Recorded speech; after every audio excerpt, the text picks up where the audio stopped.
Welcome back to the Book Club. I'm Michael Knowles. This time we're talking about Of Human Bondage by Somerset Maugham. But first, you know, in this fast-paced world, it is very tough to make reading a priority. At least it used to be. But at thinker.org, they summarize the key ideas from new and noteworthy nonfiction, and they give you access to an entire library of great books in bite-sized form. So you can read or listen to hundreds of titles in a matter of minutes, from old classics like Dale Carnegie's How to Win Friends and Influence People, to recent bestsellers like Jordan Peterson's 12 Rules for Life.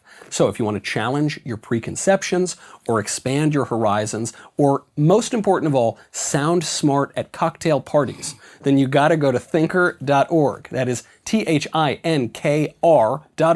No vowels, no time for that, folks. You can start a free trial and you can put your mind in motion. So let's put our minds in motion.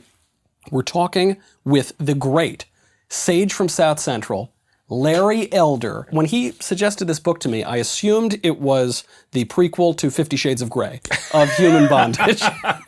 Hardly. The other thing about this book, I knew, look, you have great taste. I like Somerset Maugham. Last Somerset Maugham book I read was a pretty short book. So I say, okay, I'll read this in a couple days. We'll do the show. This book is like 600 pages. You can't read it in a couple days. It is very hard to, and yet as I'm going through it, I say, okay, maybe I'll read it, kind of skim it a little bit. You can't skim it. The book is phenomenal, and it talks at its heart about one of the themes that I know you talk about all the time. We're always thinking about human freedom, what it means to be free, what it means to be in bondage. I hate to make you summarize 600 pages in 30 seconds, but if anyone can do it, I bet you I can do it. It's a coming-of-age novel. It's about a young man named Phillip who lost his parents, was raised by a very difficult pastor father, and it's about trying to figure out what to do in life. He ends up pursuing religion and then drops that. He pursues art, drops that, ends up going to medical school, meets a woman, has a very difficult relationship with her. That's an understatement. It's just all about him trying to figure out who he is, how he fits in, does he fit in? That's pretty good. You managed, that's about 600 pages. I stopped at page 599 because I figured you had enough. That's right. Yeah, we'll get to that. I can't go much faster than that. Other page later. There's obviously so much more in between that whole life. And the title of Human Bondage is about him feeling in bondage from his emotions. He can't control his emotions, and so he considers that to be a form of slavery. It's so interesting that that's where he finds the bondage, is in pursuing all of his emotions. Because I think today, if you asked people, what is the definition of freedom? They'd say, it's do whatever you want. Right. Follow your passions, follow your desires, your appetites. And what Somerset Maugham says is that's actually the opposite of freedom. If you follow your desires and your passions and you lose reason, you're in trouble. Yeah. And the book is all about him trying to beat his emotions, figure out who he is, figure out how he fits in life. Phillip had a club foot. Yeah. And his uncle told him, if you pray hard enough, God will deliver whatever you want. So he prayed and prayed and prayed so God would fix his foot. Woke up the next day, still had the foot. Yeah. So he was kind of disillusioned about religion. Studied in Germany for a little while. Wanted to become a painter, then moved to France, studied there for a while. Had the courage to talk to his professor about whether or not his work was any good, because Phillip didn't want to waste his life if his work wasn't any good. So this well-regarded French teacher goes to his apartment, looks at Phillip's work, picks up this one, looks at it, and proceeds to tell him that he's mediocre. Well, this is actually, it's funny you mention it here. I'll just interject. One of my favorite lines of the book, when the professor says, you don't quite have it. And he says, I wish someone had given me that advice. It is cruel to discover one's mediocrity only when it is too late. It does not improve the temper. That was probably my favorite part of the book. Again, this is a man who wanted to be an artist, Phillip Carey, goes to Paris to study, somehow is able to study under this professor, summons the courage to have the professor come to his house and say, can you look at my stuff? Yeah. He didn't like it, or thought it was mediocre. Yeah. And then that part that you mentioned.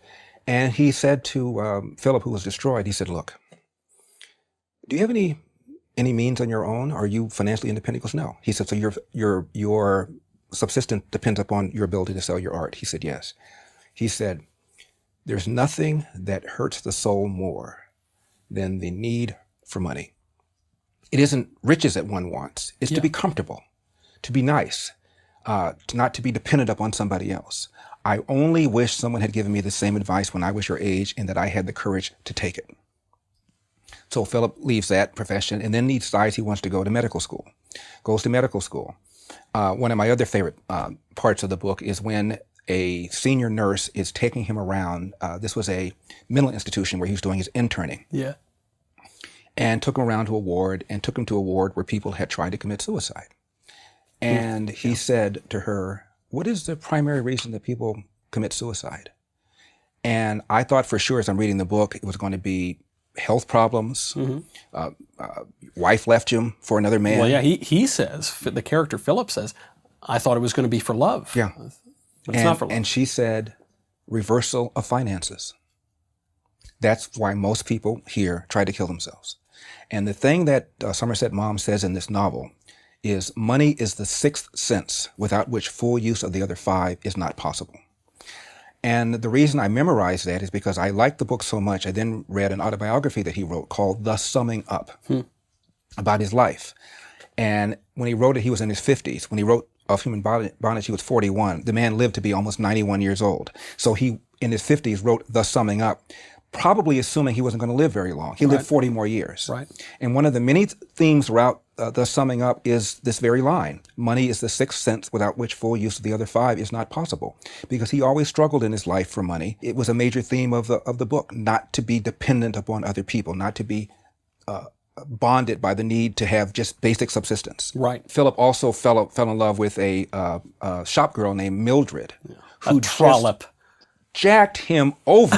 She wasn't even that attractive. Nope. But he fell in love with her. At one point he admits she is, watch your ears, a vulgar slut. Right. That's the term. Cheats on him. And he's right. Cheats on him, gets pregnant by somebody else. Yeah. He still is in love with her. He's paying for the kid. Yeah. So. Poor sap. He does, and the money, it's not like he has a ton of money. He doesn't. It slips through his fingers. Right. Ultimately, he broke it, and finally he met and married a woman, and they settled down, and he became a doctor. In his autobiography, he talks about this. Huh. And he talks about how he feels that his ending was kind of a sellout. He said, because life is not where you tie it off with a nice, neat bow like that and you ride off to the sunset. He said, but I wanted it to have a happy ending because it was much more of an appealing ending to the readers. He said, but I also felt later on that I kind of was cowardly. It's funny you mention this because one thing that grips you about this book, I mean, like all great literature, when you read this book, you really feel that you're getting a life. I mean, you are getting from just after the boy was born up until he rides off into the sunset with his wife. He considered that space of time to be a life worth writing about as well. Mm-hmm. But it's not sentimental. There's nothing, it's unsentimental. Right. And you read all these stages from childhood to your insecurities, to school, to you start out at something and you fail at it, to you get distracted, to you do something rotten, to you fall in love with some trollop, to you cheat a good woman, all these things. And you look at it and you say, gosh, I see a little bit of me in there. Mm-hmm. How does he know? And there's none of this, even the way that Philip, the character, pursues these ideas. He's in thrall of the ideas, in thrall of these artists. Mm-hmm. He's so pretentious. Right. He only wants to talk about the Impressionists one day, but then he meets another fancy guy who tells him the Impressionists are no good, so he moves on to something totally new. Always chasing a new philosophy of life. He's got multiple philosophies of life all the way through the book. He's trying to figure it out. It out. And that's what's beautiful about the book. I think all great books really are an odyssey. Yes. Catcher in the Rye, an odyssey. You're trying to figure it out. You're trying to figure out who I am, what I am, how do I fit in, do I fit in, and if I don't fit in, is it my fault? Yeah. And that's what the novel is all about, and that's why I liked it so much. There's an image in there that one of his derelict artist friends gives him. He said, what's the meaning of life? And Philip, he doesn't know what to say. He says, I don't know, you tell me, what's the meaning of life? And this guy says, it's a Persian rug. He refers to this Persian rug. Mm-hmm. He says, you going to tell me what that means? He goes, no, you got to figure it out for yourself or it won't mean anything. And it's this image of a Persian rug, this very rich tapestry, this ornate, all these patterns that you can't quite figure out until you look at the tapestry of one's own life, which takes on so much more beauty, the richer, the more complex it is, like any human life. There's one line in here I love because Phillip is not a particularly religious guy. He's kind of agnostic. Right. Somerset Maugham. So was he. Yeah, Somerset. He was not a religious guy. He was Right. pretty agnostic. I think him being raised by his uncle turned him off from religion. Yeah, as you know, as it would if you look at the character. But they're debating one day. Phillip and a friend are debating Christianity and morality and abstract ideas, and he says that no, my beliefs, they have nothing to do with Christianity. It's just abstract morality. And then here's the punchline. There's no such thing as abstract morality. And it's not as though then Philip goes and runs and becomes a priest or something. But you have to stew on that, because this is not just a work of philosophy. This is not just some manifesto of ideas. The way that Somerset Maugham is communicating this vision of life is through this rich story. There's nothing abstract about it. It's very, very particular from birth all the way up until his marriage. In that autobiography I mentioned earlier called The Summing Up, he talks about his own experiences in meeting other people, other great people. And he said, I've met a number of people, kings, queens, heads of state, heads of corporations. And he says, I'm always struck by how unimpressed I am when I meet them. And he said, if you really admire someone, it's a better idea never to meet them, because you're going to be disappointed. Don't meet your heroes. And in the case of Human Bondage, I mentioned the ending. He always felt that the ending was kind of a sellout, because he struggled with his own life to figure out who and what he was. He was married, I think, twice. He has a daughter, but he was also involved with relationships with men. And he once said, I always told myself I was 3/4 normal and 1/4 queer, but I realized it was the other way around. So he's trying to figure out his own life. And so the ending with the happily married kind of marriage thing, it didn't ring true. And when I remember reading it, I said, this doesn't seem like the same depth of analysis that your other chapters in your life had. And he later on said that it's because he kind of didn't really feel it was a real ending, but it was an ending that he thought the readers would find more acceptable. And there is something to be said for the fact that with this level of insight and we talk about the lack of sentimentality. This is true of the poor, this is true of the middle class, it's true of the rich, it's true of kings, right? The way he looks at them he doesn't idealize anybody. It's all real. But with that kind of level of insight, it's got to end at some point. Somerset Maugham had not completed his life yet. And so I agree, when you read the ending, it does sort of end, and they put a little bow on it at the end. But to me, there's something sort of fitting about that. I mean, that is a story. It's got to end somewhere. And probably it wasn't very satisfying to Somerset Maugham, because he was talking about his own life. Right. He also said about his own work in the Summing Up. He said, "I once said to someone in an interview, I'm really not that creative. What I do is live my own life, and then I kind of write about my own life. But I'm really not that creative." And he said, from that point on, when people reviewed his books, they would say, Somerset Maugham, who admitted he's not particularly creative, wrote another book that isn't. And he said, never cheapen your own currency. In a way to be sort of self-effacing or humble, but he did. He kind of cheapens his own currency there. And one of the reasons that I think he wrote so sensitively about Philip is because he too had a defect. He stuttered. He also had I think the word is prognathous, it kind of having a large chin that kind of protrudes. If you look at a picture of him, kind of like this. So those were his two defects, and it bothered him.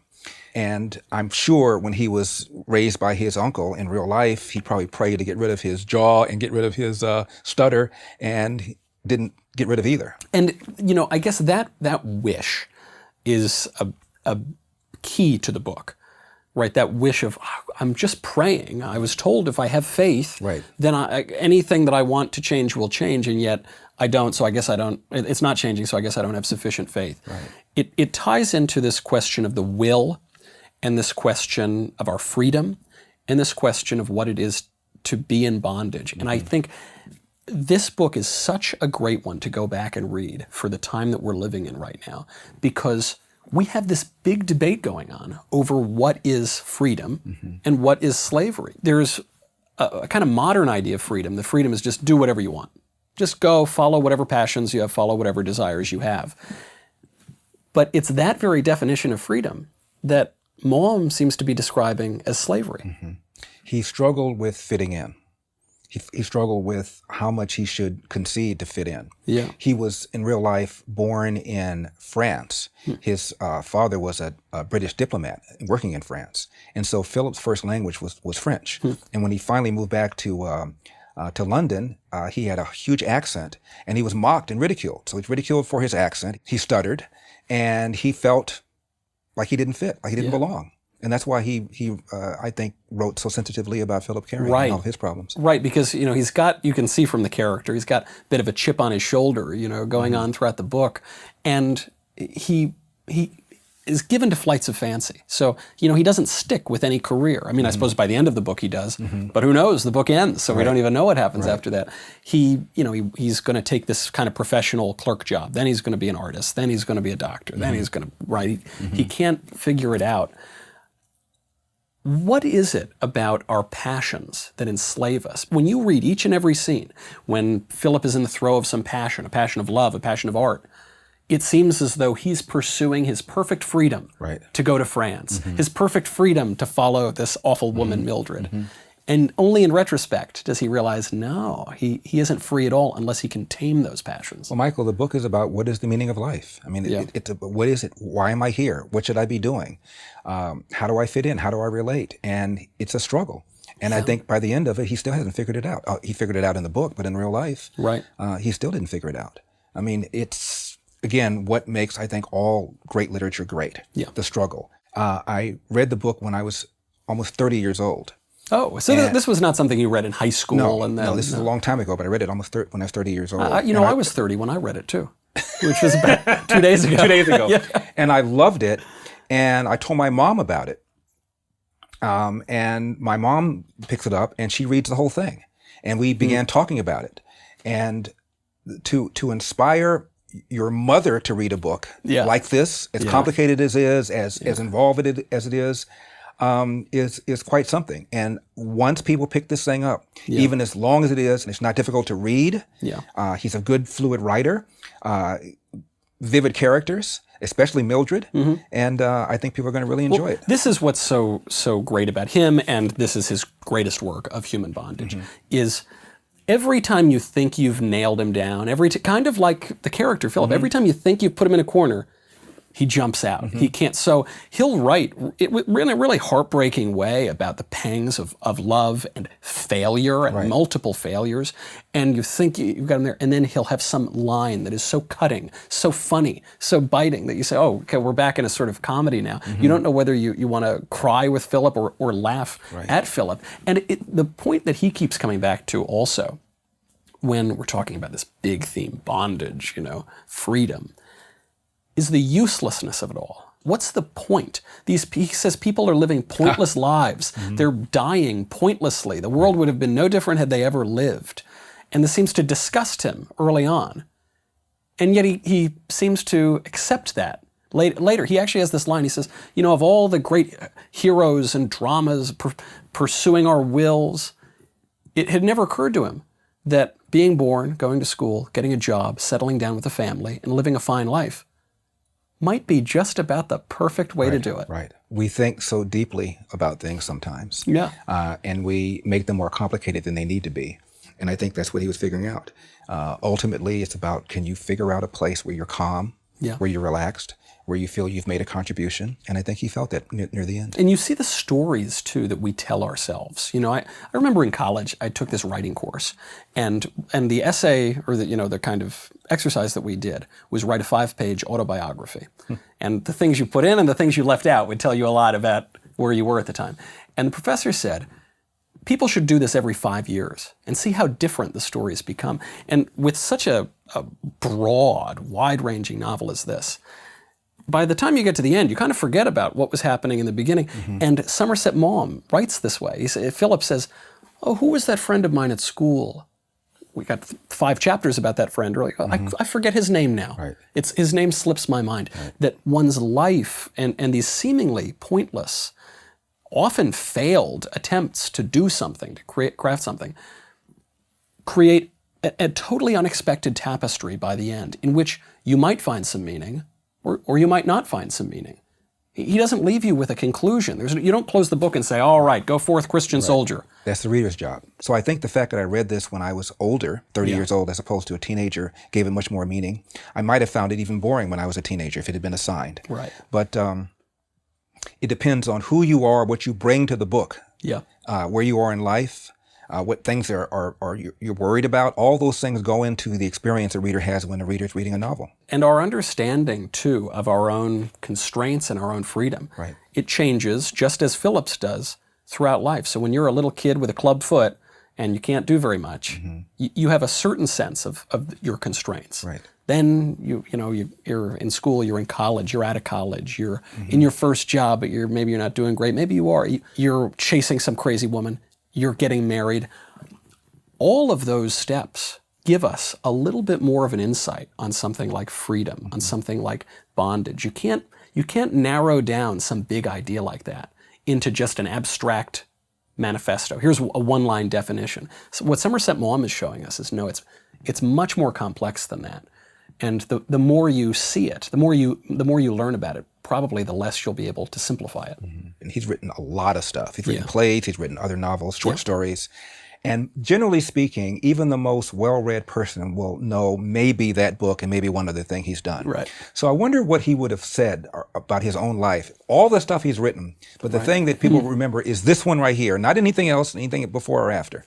Wow, what an insight. But if you were to meet Phillip at the end of the book, and you've met him on the street, say, oh, he's a married guy and he's a doctor. Oh yeah, there's Dr. Phillip. His wife, doesn't he have a lovely wife? You would know nothing about. He was an artist. He was a painter. He was a loafer. He was a salesman. He was a bad student. He was a good student. All of that's gone. You kind of just know that particular story, and that is changing. I mean that's a beautiful insight that all of us might have. And writers read their reviews and they care about what people think about them, what people think about their work. I was visiting a friend of mine and got a ride by a cab driver from her house to the airport. And we're driving, and the cab driver asked me a few questions about myself. And I told him a few things. He said, I think I know who you are. You're that, I was going to say radio host, or the guy I see on Fox. Yeah. He goes, you're that writer. And I just heard something going, wah, wah, wah, wah, wah, because that's how I've always wanted to be perceived. When I was a little kid, I wanted to be a writer. Never thought about radio, never thought about TV. I am as shocked as you are that I'm doing this. I always thought of myself as a writer. And so for this cab driver to say, you're the writer, right? It was just, I couldn't believe it. If Mom were in a car and someone asked him what he did, and he goes, oh, I think I know your work. You did the Human Bondage, and knew nothing else. Right. How would he feel about that? He was so prolific. He did so much. Wrote all the time. I mean, you nailed it when you said most people have read this book and maybe one other book. I have read one other book. It's called Now and Then. It's a very fun little book that he wrote. Right. But very few people in the cab would say, oh, you're the author of Now and Then, right? It is this. What does that mean? What does it tell us about ourselves, how we've lived, what use we've made of our freedom, what use our constraints have had on us that defines us? Yeah, he wrote that when he was 41. He lived to be 91, so he had 50 more years of productivity after that. And yet people focus on this and virtually nothing else he's done. I wonder how he felt about that, how he would feel about that. I think we could probably delve this man's life, this character's life, and our own lives much more, but we have to leave it there with the writer and radio host and television commentator and man of many talents and film producer. Film producer. I've got a documentary coming out on June the 19th called Uncle Tom. Go to uncletom.com. You'll check out 3 short 30-second trailers. What's wrong with people who simply say, I don't know this is the right route, and they're called Uncle Toms and sellouts and coons and self-loathing? What is that about? We can't have an intelligent discussion about different issues without me being a sellout, without me being a self-loather? It's just another label that someone would put on, just another way to shut down to conversation. Pin you down and to shut it down. So a man of many talents, obviously, a Renaissance man, and one thing that he excels at, just as well as everything else, is recommending books. So go out and read Of Human Bondage by Somerset Maugham. If you haven't done it already, then read the next book, and we will see you next time. I'm Michael Knowles. This is the Book Club. Thank you so much for watching this episode of the Book Club on PragerU. PragerU is a 501c3 nonprofit organization, so we rely on donations from viewers like you to keep this content on the air. Please consider making a tax-deductible contribution today to help keep this content coming. Thank you very much.